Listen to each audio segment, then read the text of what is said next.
গোটা বিশ্ব যখন অশ্রুচোখে গাজার শেষ বিদায়ের দিকে তাকিয়েছিল, ঠিক তখনই নিঃশব্দে পতন ঘটল ইসরায়েলের। হাঁটু গেড়ে বসল নেতানিয়াহুর পাপের দুর্গ। কোনো ঘোষণা ছিল না, কোনো শব্দ ছিল না, শুধু ছিল পতন। বিচ্ছিন্ন হয়ে পড়ল বিশ্ব থেকে। আমরা সবাই জানি মধ্যপ্রাচ্যে আগুন জ্বলছে, কিন্তু আমরা জানি না তা হলো এই আগুনের পেছনে আসল খেলোয়াড় কে। কেন হঠাৎ করে ইসরায়েলের সবচেয়ে বড় মিত্র আমেরিকা চুপ হয়ে গেল?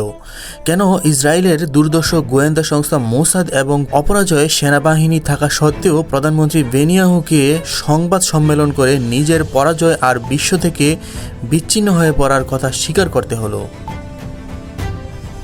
সবচেয়ে বড় প্রশ্ন হলো, চীনের নাম কেন আসছে? ইসরায়েলের বিরুদ্ধে এই অদৃশ্য যুদ্ধে চীন ঠিক কখন, কোথায় এবং কিভাবে যোগ দিল? কি সে ভয়ঙ্কর আক্রমণ যার এক আঘাতে নেতানিয়াহুর পতন ঘটল এবং ইসরায়েলকে একঘরে করে দেয়া হলো? আজকের এই ভিডিওতে আমরা সেই অদৃশ্য যুদ্ধের মুখোশ উন্মোচন করব, যা মূলধারা মিডিয়া আপনাকে কখনোই দেখাবে না। আমরা আপনাকে নিয়ে যাব পর্দার আড়ালের সেই গোপন বৈঠকে, যেখানে একটি দেশের ভাগ্য নির্ধারণ হয়েছিল শুধুমাত্র একটি স্মার্টফোনের স্ক্রিনে। শেষ পর্যন্ত সাথে থাকুন, কারণ ক্লাইম্যাক্সে যে সত্যটি প্রকাশ পাবে তা আপনার ভূ রাজনীতি দেখার দৃষ্টিভঙ্গি চিরদিনের জন্য বদলে দেবে। এই গল্পের শুরুটা বুঝতে হলে আপনাদের কয়েক ধাপ পেছনে যেতে হবে। গাজায় ইসরায়েলি অভিযানের পর থেকে বিশ্বজুড়ে জনমত দ্রুত ইসরায়েলের বিপক্ষে চলে যাচ্ছিল। একদিকে মানবাধিকার লঙ্ঘনের অভিযোগ, অন্যদিকে পশ্চিমা দেশগুলোর ক্রমবর্ধমান চাপ। সব মিলিয়ে প্রধানমন্ত্রী বেনিয়ামিন নেতানিয়াহু এক কঠিন পরিস্থিতির মধ্যে ছিলেন। কিন্তু নেতানিয়াহু, যাকে ভূ রাজনীতির এক দ্রুত খেলোয়াড় হিসেবে বিবেচনা করা হয়, তিনি জানতেন আসল যুদ্ধটা শুধু যুদ্ধক্ষেত্রে নয়, বরং মানুষের মনেও লড়তে হয়।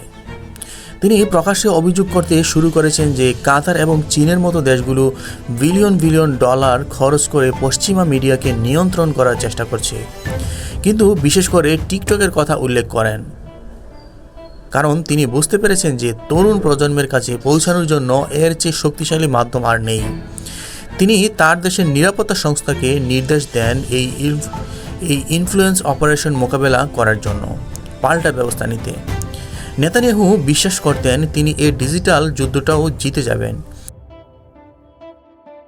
ঠিক এভাবে তিনি আগের এক রাজনৈতিক যুদ্ধ জিতেছেন। তার সবচেয়ে ভরসা ছিল আমেরিকা, ঐতিহাসিক মিত্র, যারা সবসময় ইসরায়েলের পাশে ডাল হয়ে দাঁড়িয়েছে। অন্যদিকে আরব বিশ্ব ছিল বিভক্ত, কিন্তু নেতানিয়াহু বড় ভুল করতে যাচ্ছেন। তিনি আর প্রতিপক্ষের শক্তিকে ছোট করে দেখছিলেন এবং তাদের থাকা নতুন অস্ত্রের কথা তিনি কল্পনাও আনতে পারেনি।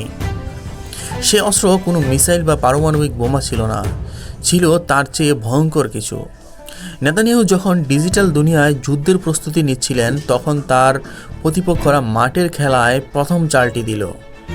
হঠাৎ করে আন্তর্জাতিক সংবাদ মাধ্যমে একটি ব্রেকিং নিউজ আসে, ইসরায়েল কাতারের রাজনীতিতে একটি ভয়াবহ হামলা চালিয়েছে।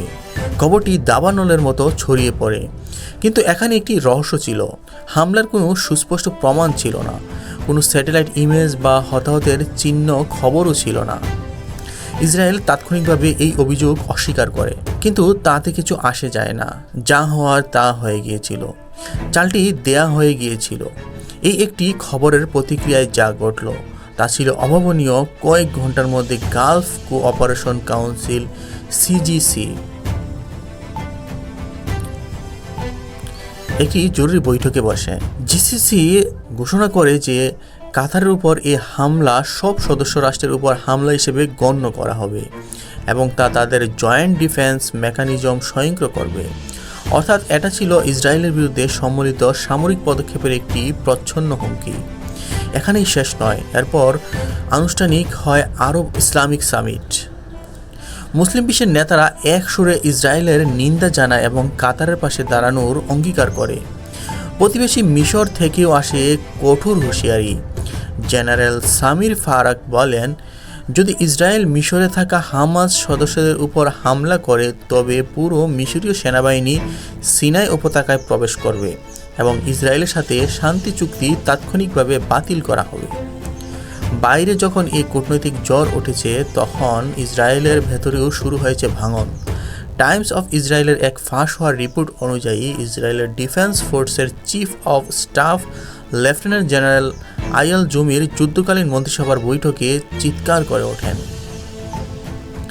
তিনি নেতানিয়াহুর নতুন করে গাজায় আক্রমণ শুরু করার সিদ্ধান্তের তীব্র বিরোধিতা করেন এবং জিম্মিদের মুক্তির জন্য চুক্তি করার উপর জোর দেন।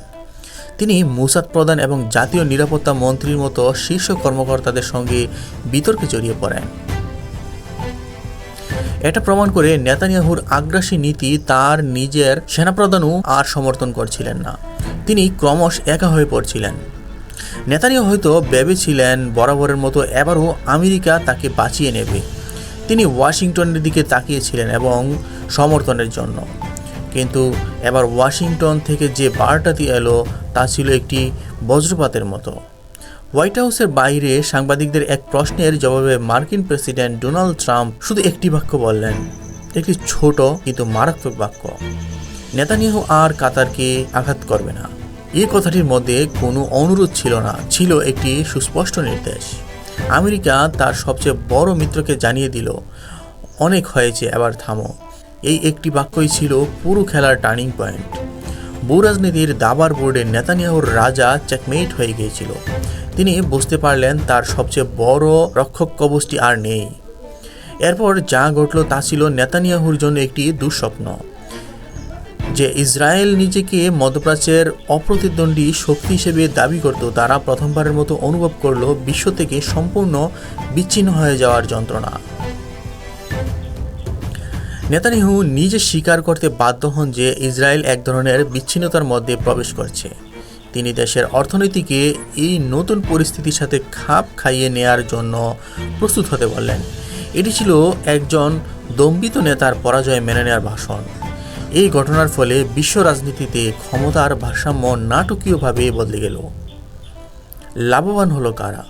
কাতার, যারা নিজেদের আরব বিশ্বের রক্ষক এবং একজন দক্ষ মধ্যস্থতাকারী হিসেবে প্রমাণ করল।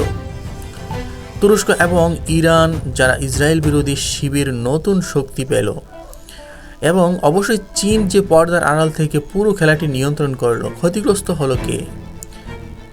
ইসরায়েল, যারা তাদের সামরিক ও কূটনৈতিক শ্রেষ্ঠত্বের অহংকার হারালো এবং আমেরিকা, যাদের প্রভাব মধ্যপ্রাচ্যে প্রশ্নবিদ্ধ হলো। এটি ছিল একটি নতুন বিশ্ব ব্যবস্থার সূচনা, যেখানে সামরিক শক্তির পাশাপাশি সফট পাওয়ার এবং ইনফরমেশন পাওয়ার সমানভাবে গুরুত্বপূর্ণ।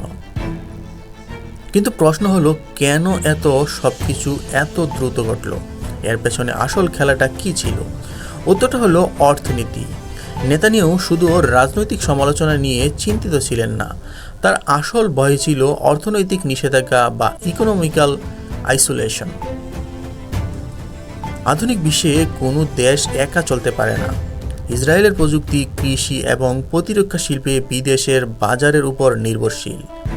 তিনি ভয় পাচ্ছিলেন গাজায় দীর্ঘস্থায়ী যুদ্ধের কারণে ইউরোপীয় ইউনিয়ন এবং অন্যান্য দেশগুলো ইসরায়েলের উপর নিষেধাজ্ঞা আরোপ করতে পারে। ভয় থেকে তিনি একটি ইনফ্লুয়েন্স অপারেশন, বিপুল বিনিয়োগের কথা বলেছিলেন, যাতে বিশ্বের কাছে ইসরায়েলের একটি ইতিবাচক ভাবমূর্তি তুলে ধরা যায়।